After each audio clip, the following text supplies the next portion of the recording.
बिस्मिल्लाहिर्रहमानिर्रहीम। भारत हार गया, चीन जीत गया, इसराइल और रूस गैर जानबदार, अमेरिका भी भारत की मदद ना कर सका।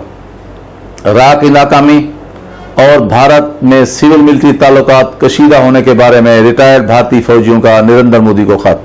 दोस्तों, मेरे YouTube चैनल डॉक्टर नज़ीर सिद्दीकी को सब्सक्राइब करें, बेल आइकॉन यानी घंटी को ज़रूर दबाएं ताकि आपको मेरी वीडियोस के बारे में नोटिफिकेशंस फौरन पहुंच सकें। इस वीडियो को लाइक करें और सोशल मीडिया पर ज़्यादा से ज़्यादा शेयर करें।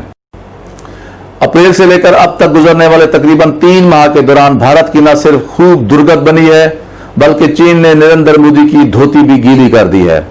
दोनों मुल्क के दरमियान होने वाली खामोश मुफाहमत के बायस गलवान वादी में तो निस्बतन पुरअसरार खामोशी की खबरें हैं, लेकिन LAC के दीगर 8 मकामात जहां से चीन ने भारत में मुदाखलत की थी और उसकी जमीन पर कब्जा किया था, वहां अब भी चीनी अफवाज न सिर्फ मौजूद हैं बल्कि पुख्ता तामीरात भी कर रही है।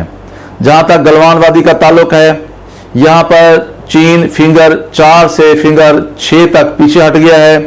अलबत्ता फिंगर 7 और फिंगर 8 अब भी चीन के कब्जे में है, जबकि भारत फिंगर 1 से लेकर फिंगर 4 तक मौजूद है। ताहम भारत फिंगर 4 पर अब कोई भी तामीरात नहीं करेगा।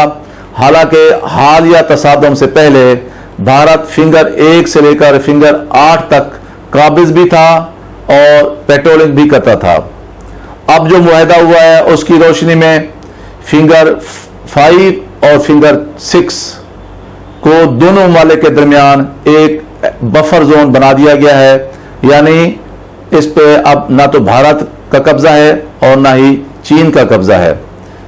इसी तरह यह भी तय हुआ है कि भारत अब सी पैक में किसी भी तरह से रुकावट नहीं डालेगा, जबकि सेक्शन 370 के खात्मे के बाद लद्दाख की आबादी में कोई रद्दोबदल भी नहीं करेगा।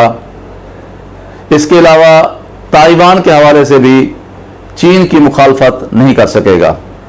इस मुआहदे को पहले तो भारतीय मीडिया ने हिंदुस्तान की फतह करार देकर खूब शादियाने बजाए, ताहम अब धूल बैठने के बाद पूरी भारतीय कौम का नशा उतर गया है और मुल्क भर में मोदी हुकूमत पर तनकीद का एक तूफान आया हुआ है। भारत के तकरीबन 450 के करीब न्यूज चैनल में से सिर्फ गोदी मीडिया को छोड़कर बाकी सभी न्यूज चैनल्स ने एक तूफान उठा रखा है, जिस पर मोदी की खूब तनकीद हो रही है और ऐसे सवाल और जवाब किए जा रहे हैं।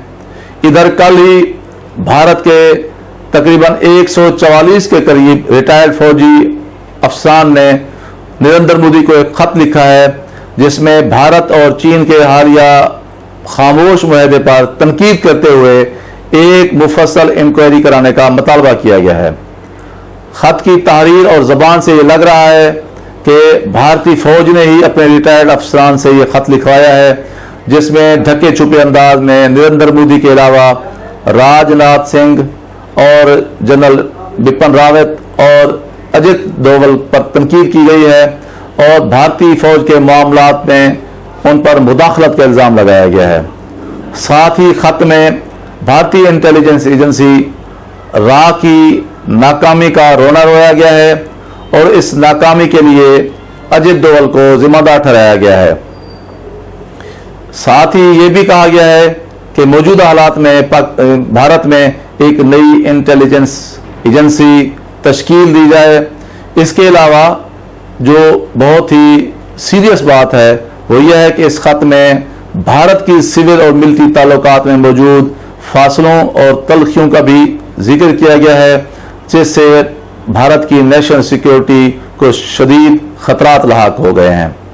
भारतीय कौम, भारतीय मीडिया और उसके तजिया निगार इस बात पर भी शदीद परेशान है कि भारत की तवक्कुआत के बरअक्स इसराइल ने भारत और चीन की लड़ाई में भारत का साथ देने की बजाय गैर जानबदारी क्यों रवा रखी है। हालांकि इसराइल हमेशा भारत को यह यकीन दिलाता रहा है कि किसी भी जरूरत के पेश नज़र इसराइल भारत के साथ खड़ा होगा, लेकिन अब उसका रवैया इन यकीन दहानियों के बरअक्स है। इसी तरह रूस की गैर जानबदारी भी भारतीय कौम के लिए हजम नहीं हो रही और उसे शदीद परेशानी है कि हम एक लंबे अरसे से रूस के न सिर्फ इत्तेहादी रहे हैं बल्कि उसके असले के भी सबसे बड़े खरीदार रहे हैं, लेकिन इस मौका पर रूस ने भी गैर जानिबदारी का लिबास पहन रखा था। ये एक मुश्किल सूरत हाल है जो भारत जिस पर शदीद परेशान नजर आ रहा है। जहां तक अमेरिका का ताल्लुक है, भारतीय मीडिया अमेरिकी तर्ज अमल को खाली खुली धमकियों का नाम दे रहा है, जिसकी परवाह ना करके चीन ने खुद अमेरिका समेत पूरी दुनिया को हैरान कर दिया है।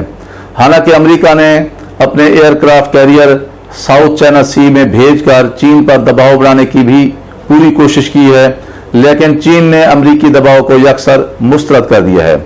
इसी तरह पूरी दुनिया में कोई भी एक ऐसा मुल्क नहीं है जिसने खुलकर भारत का साथ दिया हो और चीन की मुखालफत की हो या उसकी मजम्मत की हो, जबकि इसके बरक्स जनूबी एशिया के भारत के बेशतर हमसाया ममालिक ने या तो खुलकर चीन का साथ दिया है या फिर खामोशी अख्तियार करके एक लिहाज से चीन के मौक़िफ़ की हिमायत कर दी है। नेपाल तो खुलकर भारत के सामने आ गया है और कल ही सिर्फ दूरदर्शन को छोड़कर भारत के तमाम चैनल्स पर नेपाल में पाबंदी लगा दी गई है। एक वक्त था जब सार्क को भारत ने पाकिस्तान के खिलाफ यरगमाल बना रखा था, क्योंकि सार्क के मेंबर ममालिक या तो भारत के इत्तेहादी थे या फिर भारत से डरे हुए और सहमे हुए थे। और आज ये हाल है कि सार्क के तकरीबन सभी मेंबर ममालिक भारत के मुकाबले में उस चीन के साथ खड़े हुए नजर आते हैं जो चीन पाकिस्तान का इंतहाई करीबी इत्तेहादी है और दोनों ममालिक की दोस्ती आलमी शोहरत रखती है। अगर देखा जाए तो भारतीय तजिया निगारों की ये बात बिल्कुल दुरुस्त लग रही है कि चीन ने बगैर लड़ाई लड़े सब कुछ हासिल कर लिया है, जबकि भारत अपने दर्जनों फौजी मरवाने के बाद भी अपने माथे पर शिकस्त के जख्म लिए हुए बैठा है। इस पूरी गेम में अगर कोई लूजर या नुकसान में रहा है तो वो भारत और अमेरिका हैं, और अगर कोई गेनर या फायदे में रहा है तो वो चीन और पाकिस्तान है। इसराइल, रूस और अमेरिका समेत तमाम आलमी ताकतों से वाबस्ता नरेंद्र मोदी की तवक्कुआ टूटने से यकीनी तौर पर आरएसएस के वो ख्वाब बिखर गए हैं, मुंतशिर हो गए हैं, खाक में मिल गए हैं जो उसने पाकिस्तानी इलाकों गिलगित बिल्तिस्तान और आज़ाद कश्मीर पर कब्जा करने और भारतीय मुसलमानों के अलावा अपनी दीगर अक़लियतों को दूसरे दर्जे का शहरी करार देकर अखंड भारत के हवाले से देख रखे थे। दोस्तों, आपसे गुजारिश है कि मेरे YouTube चैनल को सब्सक्राइब करें, इस वीडियो को ज़रा शेयर करें और घंटी को ज़रूर दबाएं ताकि मेरी वीडियोस आप तक पहुंचती रहें। बहुत शुक्रिया। अस्सलाम वालेकुम।